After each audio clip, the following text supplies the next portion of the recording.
Sex Positive Talk, where shame ends and nothing is off limits.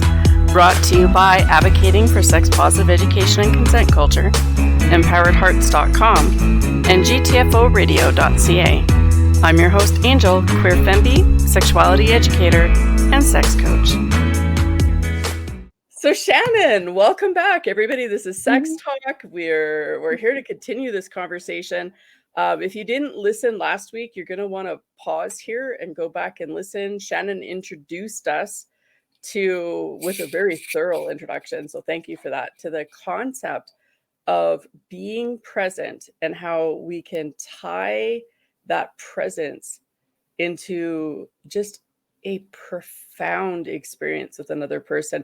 And we're relating this to kink, but I know there's a lot of other activities that people can engage in. You've talked about yoga and that kind of stuff, and we're just going to continue on the conversation. So welcome back. Awesome. Hello again, everybody. Right, so we left off our last conversation talking about what are the actual practical steps you can take to build this capacity for presence and to bring it into our kink lives and beyond. Oh, I am so glad you asked. Yay! So, okay, the very first thing that would be like saturated in somatic experiencing is to slow it down. When I started my somatic experiencing training, I was so frustrated because our instructor, she would speak like this: leave lots of space after every word she says, and anytime it's something more profound, there's a bigger silence. And I would always show up, caffeinated and ready to go and so ready to learn, like turbo learn, not just sit there and luxuriate in this conversation.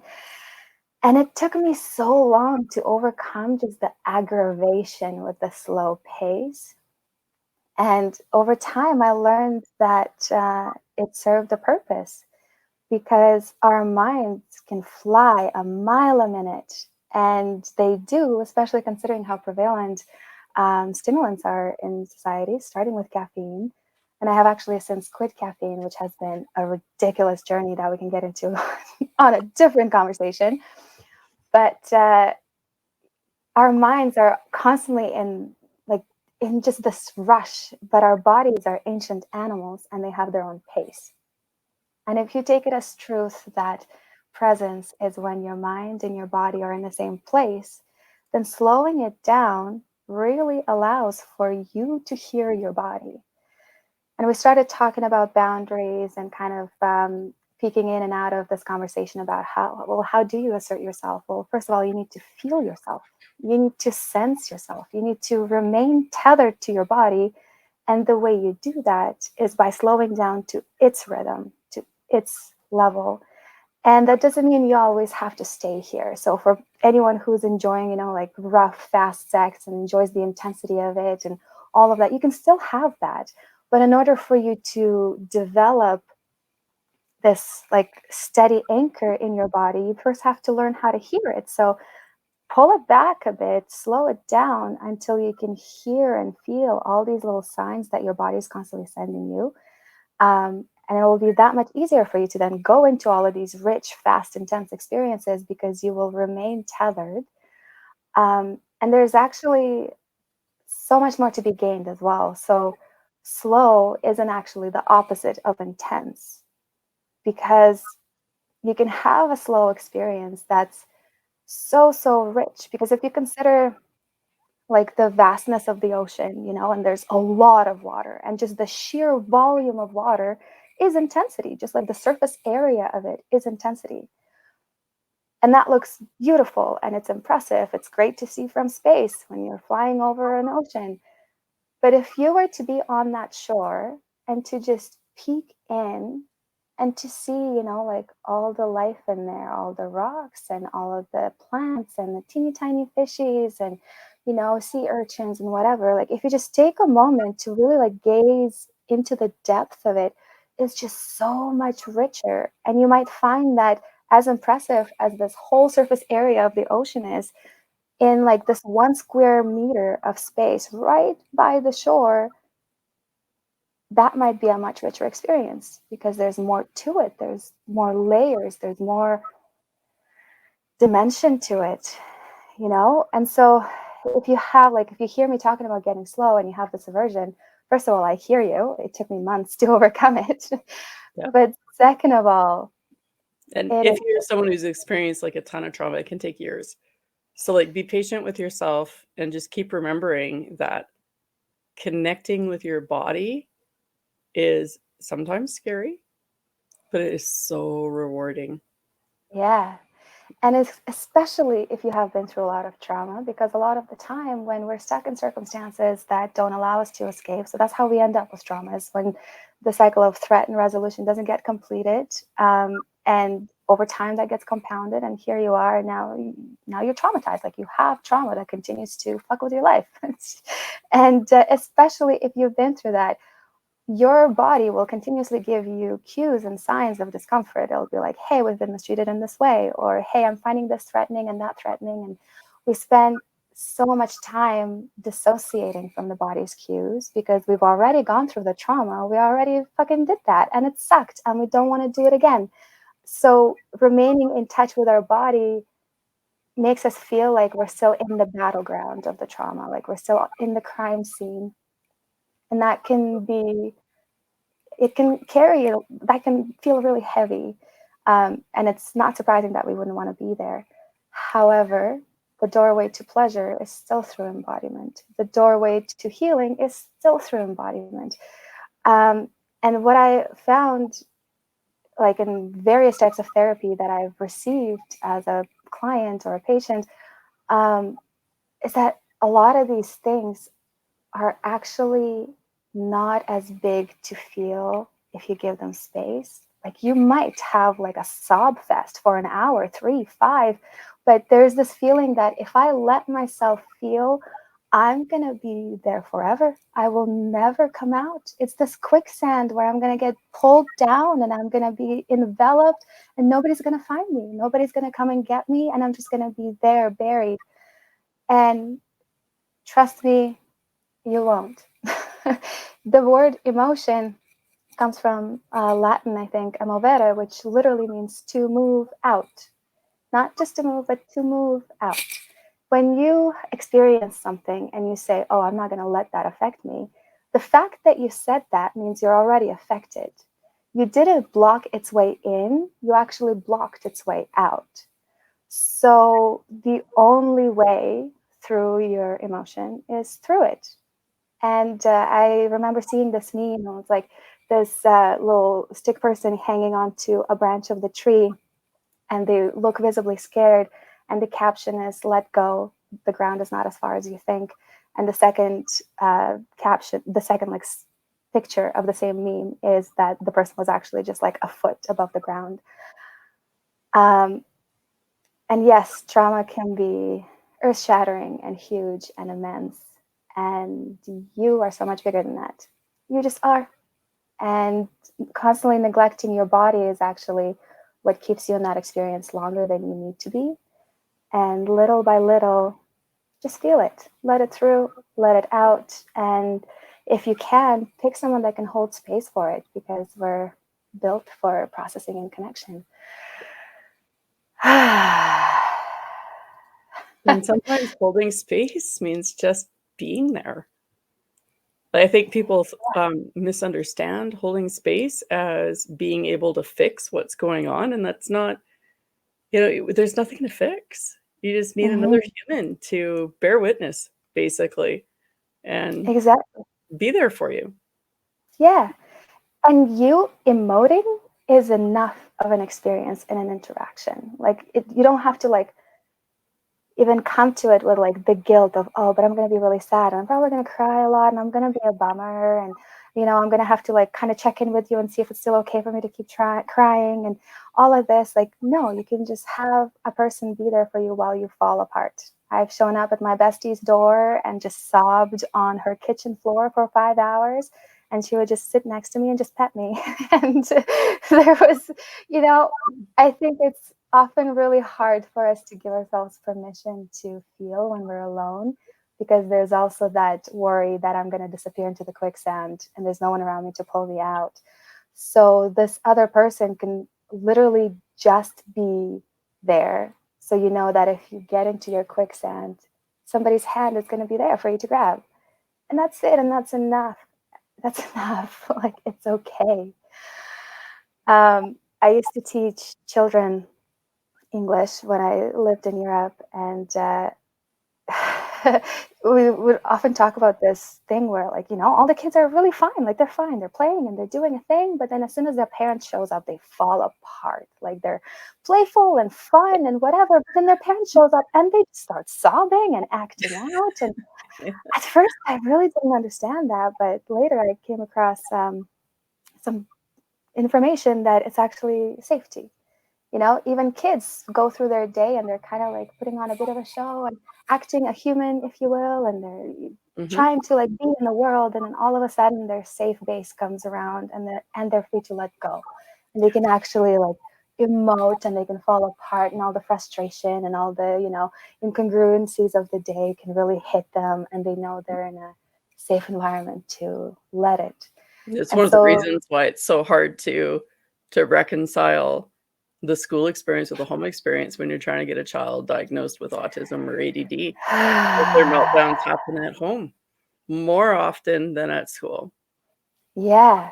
And to even think that, these tantrums, here they are being this like experience of safety in the child's bodies. And how often the parents will actually shut it down. Like, you're being embarrassing, this isn't the time for it. Don't do that. Shut up. Be quiet.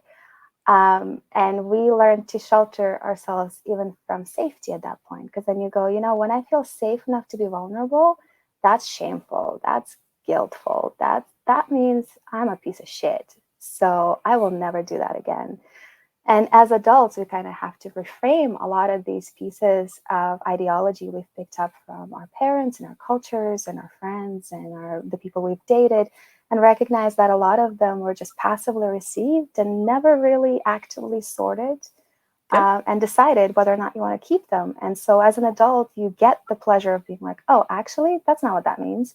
When I'm with a person I care about and who cares about me falling apart is actually this incredible gift of real intimacy, because I know if I'm carrying a big emotional weight in my heart and I'm showing up to a coffee date with my bestie, if I don't get this weight out, I'm not going to be present with her, because everything else I might be saying would be just to avoid this weight, or it will be kind of the surface level interaction because anything deeper than that feels too threatening. So, in fact, showing up to my bestie's house and just unwinding all of what's pent up clears the way for us to have a real interaction. So, there's in the aftermath more space for her to be real with me, because I now have capacity. I'm not jammed up and clogged up with this big thing that needed to get out. Now I can receive more of both me and her and the context that we're in. Mhm. So, all of that to say, slow it down so you can feel you. You can feel you, instead of whizzing past. There was this other webinar that I attended, and it was meant for embodiment. And so, what really surprised me is that a part of the workshop, and this was online, so not in person, she had us, Blair Lindsay, she had us just touch our own hand, like gently, our own arm, like maybe like run your fingers up your arm, like from your shoulder to your wrist, but in a way that felt pleasurable and sensual and, like real caring touch. And I actually started sobbing doing that, because I realized that at that time where I was in my life, I had started to perceive sensual touch as threatening, because I didn't have a lot of sexual energy available in me. And so when somebody would like touch me in a way that's like soft, I would perceive that as an invitation. And worse than that, I would perceive that as a threat. I would perceive that as pressure to then, escalate. And I would feel like I'm getting to the top of this roller coaster where soon it's all going to move too fast and I'm not going to want any of it and I'm not going to be able to say no. And all of this anxiety started coming up when I was touching my own arm in my kitchen watching a webinar, and these are the cues we miss when we're going too fast, because that was so profound for me. Because if I'm touching myself and I'm feeling this way, how can I possibly show up to an interaction with another person where I might even invite them to touch me, but my body has this reaction? And then I'm going to spend the whole time trying to renegotiate it in my brain and be like, shut up, Shannon. Don't be threatened by this. This is a person you love. This is a person you care about. And, they should be able to touch you. And you actually owe it to them because, you're in a relationship and it's been a while. You haven't actually slept with them in a while. And all of this shit that continues going on through your mind, and you have to renegotiate all of that. Why do it then if you can do it now with yourself, by yourself, and recalibrate and teach your body, when I touch myself this way, I am seeing this as a threat, but hey, body, look, I'm safe. Everything around me is safe. And you I might don't even have to go any further if I don't want to. yes, This touch can be here just for this. exactly. And is there a different kind of touch you prefer? Maybe the arm feels too much, but how about a foot rub? Or maybe, maybe I'll just rub my face to really feel all the anxiety that's coming up in my identity. And maybe that can be more comforting than a touch on the arm. And you can kind of have this bit of conversation with yourself. Something that's really been helpful for me is imagining my body, like my visceral self, as the child me, because that's when it really solidified. Like my body has just been with me since day one, and it has taken on all of the experiences that I've ever had, and it has logged them all. And a lot of these ideas and perceptions have been ingrained and imprinted when I was little. And so when I kind of do these things with my body where there's a bit of resistance and my mind wants to be frustrated. My mind wants to be like, we're a grown ass woman. We're 30 years old. I should be able just to choose to receive this experience and not have to negotiate with myself about it. And it's very frustrating. But then I remember that this is, like a cowering child who's being pushed into an experience that, previously might not have been really comfortable. And I'm not just going to throw them in there. Like trial by fire is not loving, it's not caring, it's not nourishing. And opening up that conversation a bit more and being like, okay, well, what do you need? Is it a glass of water first? Is it maybe, turning the lights down a bit so I don't feel so exposed? And ultimately, I recognize how daunting all of this might sound, because it sounds like there's so much work to be done, as it were. However, recognize that your one relationship that's consistent is you and your body. You can't do anything in the world without being in your body. And so all of this work is so worth it, because then you build this better relationship, and not only will all of your other experiences be richer and fuller and more present, but you also get a teammate. Like you don't actually have to question yourself going forward. How many times have all of us been in an interaction where we're like, I'm feeling this, but I don't know if that's right. Or, like this person is saying this, but I kind of feel like they're dodgy. And, sometimes, and it's crazy too. I feel like at this point, even receiving messages on Fetlife, sometimes I get this vibe. And twice it happened that the conversation is fine and what they're saying is fine, the way they look is fine. And I'm like, what is this resistance? Like, I just kind of feel like something is a bit off, and my mind can't place it. And in both instances, these men were dating in secret from their partners. And then I was like, that's that. And, once you develop this relationship with your body, it will always inform you in every context of your boundaries. So this is why it's really important, because then you have this non-negotiable anchor in what's true. And it won't matter how much your brain wants to negotiate around it. It won't matter, because then you'll be so much more vividly aware that my body says no. hey, you look cute and I enjoy your company and this would have been fun. My mind would have really loved this, but my body says no, and that's non-negotiable. And really, it's about learning to listen to your body and trust what it's telling you.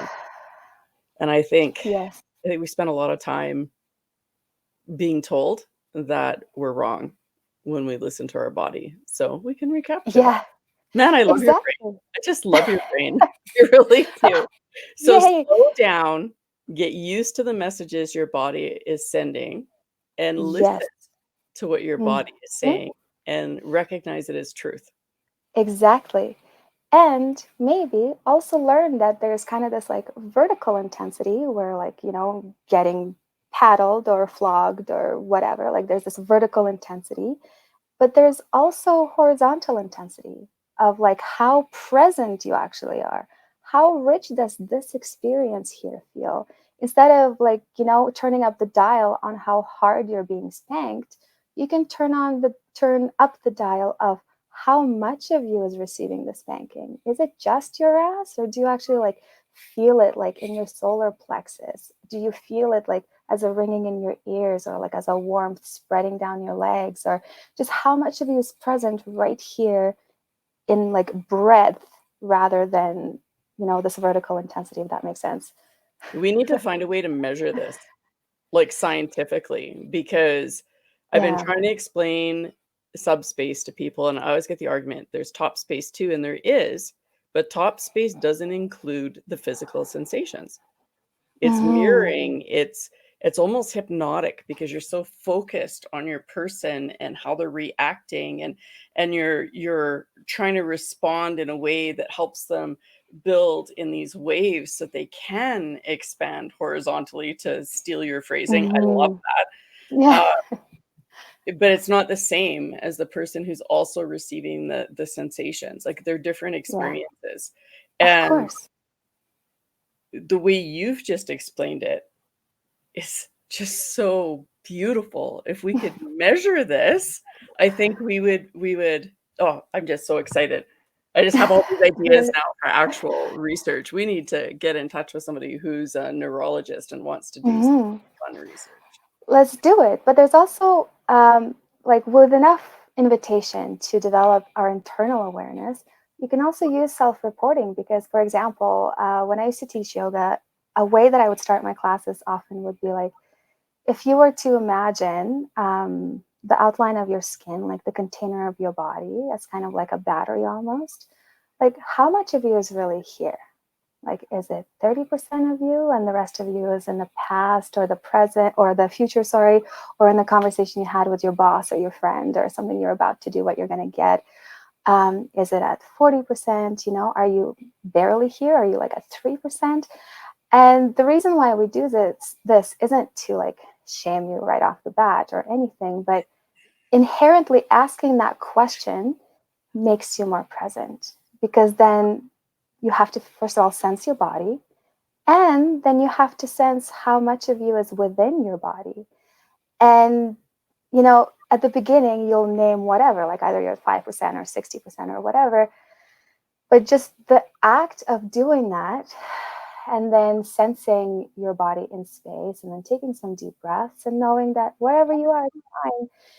Paradoxically, that process itself grows how much of you is here. Because then we would spend, say, like a few breaths, like now, how much of you do you think is in the past? And with every inhale, can you try and bring those parts of you back into your body? And because you have this visual of kind of like a battery being filled up, there's actually like space for that energy to come in and for you to viscerally feel it, knowing that whatever you were worried about in the past or the future remains there after your practice. Like once you walk out of the yoga room, you can still continue all of those worries if you want to.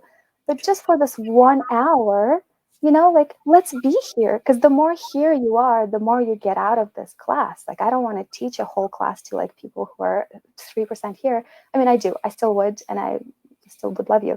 But you But don't get that flow, yeah, right? Like, for and somebody really, non-mystical, you don't get that energy exchange, like, yeah. and that feeds us, that nourishes us in a way that nothing else does. Totally. And you are going to be here for an hour with me anyway, no matter what, whether there's 1% of you or 100% of you. But if there's more of you here, you get more benefit. That's just true. So as long as you're going to be investing the energy, why not make sure it's really vibrant and here for you? Okay, I notice so you do this constantly throughout, and I've started doing it when you do it. Like it just becomes a mirror response. And I just want to speak to that because whenever I start these interviews, my head's filled with all the technical stuff, right? Like yeah. I've got to decide whether or not it's going to be one part or two, whether I'm going to interrupt you in order to insert breaks, or if I'm going to do that work myself after, and like all this stuff. So I'm only slightly present, and I Mhm. have to actually focus to take in what my person is saying so that Mhm. I can respond, right, with myself, not just with this checklist, because otherwise the show kind of sucks, right? You have to be Yeah. present like this. Yeah, so I want to thank you for bringing that because I am terrible at remembering to ground myself when I have a checklist, right? No, And thank you, because this is a two-way interaction. If I showed up present and you didn't, I couldn't like fall into this groove with you either. It depends on both of us showing up fully and opening up this channel of space between us to remain in it. And we started talking about going slow and how that will actually make you more aware of yourself excuse me. in various ways. No worries. But also, it will just enrich everything you're doing. We made the distinction between kind of this vertical intensity, where it's about like how harsh or vibrant your environment is, versus this horizontal intensity, which is more about how present you are in it and how much of you is receiving the experience. And ultimately, that's what slowing down does. It helps you really receive the experience because more of you is here. You're not just this floating brain that's just racing through whatever's happening. And so, And that what? is where Mhm. subspace happens. And it's why Yes, it scares people who have never felt that present before. right. And I did want to go back to that actually, because you were talking about the difference between being on the receiving end of the experience and then how there's like top space that people talk about. And of course, there are going to be different experiences. Of course, because one is receiving and one is giving. So one is about like your being, it's about who you are in the moment rather than what you're doing, which is more of like a cerebral process, because you do have to like have a bit of that planning going in the back of your mind, like the pace and, paying attention to the other person's cues. So it's a very doing process. And the receiving process is fundamentally different, especially considering that in our culture, doing is revered and being and receiving is looked down upon in many, many ways. So a lot of us are actually deeply uncomfortable with receiving because it often comes with guilt and shame and indebtedness and allowing Gluttony. ourselves, yeah, and allowing ourselves to actually receive without guilt is a trip. That's literally currently where I'm at in my kink journey, is learning how to receive more without needing to immediately reciprocate or needing to, um, perform in the way I receive, so that I'm not like maximizing their perceived pleasure that I'm receiving from them, if that makes sense, like increasing the moans or, like twisting and whatever. But no, like actually just being here and receiving it and trusting that receiving an experience is its own experience. It's not secondary and it's not incomplete. Yeah. So the first point, actionable point, was slowing it down. And the second thing is tracking. So we've already talked about some tracking, which in somatic experiencing would be like literally noticing your body's cues and then responding to them in the right ways. Um, And then I want you to expand if you can on the paying attention to the responses that your body gives and what kind of messaging it's trying to give you. Because I mean, I was soaking up everything he said, but now my brain's got all these questions, right? So like how do you suggest people work past that resistance? Because we spend our entire lives being told that the information we're getting from our body isn't real. Yeah. Right? Like that those Yeah. boundaries aren't as valid as the person intruding on them and their perspective. And like Yeah. from getting your diaper changed when you're screaming no, Hmm. to being an adult in a relationship. And if you're in a typical relationship, it does involve a lot of boundary crashing because we're not taught Yeah. how to respect each other sexually and intimately or even emotionally. So, there's a lot of guilt that comes with listening to your body, a lot of shame that comes with listening to your body, and a lot of fear too, because if you don't assert your boundaries, then you don't have to acknowledge they're being violated, right? Absolutely. So, Yeah. There are like thousands of things you can do, but um, you obviously would want to start with something that is most safe. And often, what is most safe is external. So, if you're just learning how to track your body and wanting to become aware of its different signs and cues, I would suggest starting with something that you know you like. Either it's a dish or a song or a smell. I love the smell of coconuts. I can't get enough of it. I have like candles and coconut oil, and all of my hair products are coconut, like everything. And I know for a fact that I like the smell. And there's got to be a handful of things that you have that activate your various senses that you find pleasant, your favorite blanket, your favorite sweatpants, whatever it is. And I would recommend interacting with that thing and noticing how you know that you like it. Like, what tells you that you like it? For me, for example, like my cozy duvet, I really, really love it. It's extra warm and it's got a lot of like puff to it. So when I'm in it, I just feel so cozy and warm. I know I like it because I can let my body go. Like I can fully relax and I know that I'm enveloped in the exact warmth I want and the exact texture I want. And I feel like I don't have to be quote unquote on. There's like this relief and a relaxation that comes over me. My body feels more heavy. My arms feel more limp. And my mind kind of can soften. I don't have to like anticipate what I'm going to do next with this blanket. Like just being under it is complete. And so interact with the things you love and just notice like, when I smell the smell of coconut, there's like this invigoration that happens in my body. That's like a expansion in my rib cage. I want to take deeper breaths because my breaths smell really good. There's like I usually will like smile a bit, and I like to close my eyes so I can really focus on the sense of smell. And that's how you start tracking, is noticing how you know that you like certain things.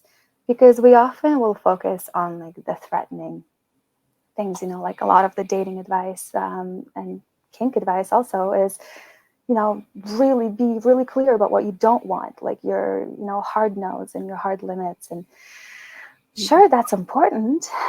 But I think a lot of us then learn how to say no, but don't really learn how to say yes. And embodiment is all about the yes. oh my God, I love you. And so when you start with the things you love, that resistance isn't there because you already know you love them. There's no discovery. The stakes are low and non-existent. There's no, like, if you get it wrong, nobody's gonna kick through your door and blame you for it. It's fine. You're just noticing how you know you like them. And when we focus on what we do want and what our partner wants, if it's a mutual, like if it's a partnered experience, then there's no room for predatory behavior, right? When we go, okay, Mm-hmm. I don't want this, this, and this, then there always seems to be that, well, you didn't mention this. So Yeah, there's always a loophole. yeah, that's exactly it. No, when we talk about negotiating for intimacy, we're talking about finding the green lights, not, because you should be watching your partner and their reactions and the sounds they're making to notice when it goes yellow. Mm-hmm. When you're hitting a spot that's not comfortable for them, we're supposed to be there with them, Mm-hmm. right? Because often, like you're talking about, when we're receiving sensation, like even recognizing when things are really intense, like being able to recognize, like, am I okay right now? Mm-hmm. Is this good? Is this bad? Like, it's so much sensation, and my body's like, I feel things, yay, right? And it can be hard to recognize if that's actually getting dangerous for us or not. And whether that's emotional or physical or psychological danger, it's all the same. Like, our Mm-hmm. brain doesn't go, oh, well, this is a physical sensation. It doesn't do that. Like, No. that's your frontal lobe that's doing that. That's a totally different process. And so, yeah, like, we have to be able to say yes. And in Mm-hmm. order to say yes, we need to know what works for us. Yeah. And I And think a lot so, of us, yeah, Mhm, go on. I'm loving you. I'm loving it, because it ties in so much to the whole sex positive topic of, you need to know what your body likes. Like, not just what causes you Mm-hmm. orgasms, but what is your body like? Because Mm-hmm. that is solid communication. And that is tracking. Like it's essential. It's You you call it tracking your tracking. body. Yes, Yeah. And tracking is just literally just knowing how your body speaks to you. What are the cues that it gives you about what it wants and doesn't want? And so if you're just in the beginning of this process, like I said, it's really easy to start with something external and pleasant because stakes are low and it's a great experience. And then you notice. Or, next time you like really sink into your couch and you're cozy, just bring it up for a second in your mind. Be like, how do I know I'm cozy? Is it because I'm like leaning in? Is it because my lower back is supported in a certain way? What tells me that I'm cozy right now? so And this then is you'll, like mindfulness 101. Yeah? yeah, Yeah. without all of the like, having to meditate for hours and being in the same seated position, it's just presence. It's just mindfulness. It's just you being here with you. Because remember from our last talk, presence is when your mind and your body are in the same place. And so tracking is inherent in presence. So here you are, your mind and your body are here, and your mind gets to learn, okay, body, here we are. And how is this for you? Do you enjoy this chair or this couch? Or, would you rather have a pillow behind your back or sit in a different way? And that's tracking. Slowly, once you have more and more of that kind of experience, when you start just getting kind of like developing the muscle of looking inward and noticing how you feel, then you'll be naturally more aware of some other things. You'll be somewhere, or like say, I have a, I'm a very minimalistic person and I have a very small range of shirts and pants. And all of my friends always make fun of me for that because I always wear the same things. And I have to have my things feel a certain way because I don't want to feel like my behavior is modified by my clothes or that I have to like act a certain way because I'm wearing a certain thing. So me going shopping is a stupid process because it takes forever because like the vibe of the thing has to suit me. So when I put it on, I feel still fully me. And you'll start noticing that kind of thing, like you'll put on a t-shirt and all of a sudden you're like, actually, this isn't all that comfortable for me. And then you go, why? How do I know it's uncomfortable? Is it because my shoulders kind of tighten up? Is it because, like the texture, the way it feels against my skin isn't quite as soft as I want it to be? And pay attention to the fact that all the things I'm noticing or naming are very low stakes things. So you're not like, body, tell me why I hate my partner when they're doing this. No, no, no, no, no. Like, don't go that far. Pick things that are low stakes and easy to navigate. And eventually it will grow into this process where, you'll be having a conversation and all of a sudden you're like, they seem like a pleasant person, but my body feels like it's pulling away. Like I want to lean back in my chair and not in a way that I lean back into my sofa. I lean back kind of to distance myself from them, and I don't know why. And you sometimes might never know why. You might never find Yeah. out. But then you'll start noticing because you're developing this muscle of like checking in with your body of how this would feel. And then you're like, well, I guess my body says no. I don't know what it's about, but I'm going to trust it because I'm not about to overpower my body for you. Like, no, that's not about to happen.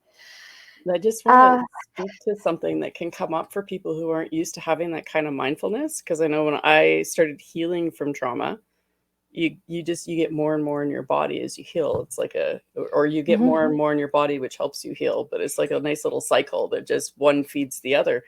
Yeah. And we were at an event, and this person was talking to me a lot.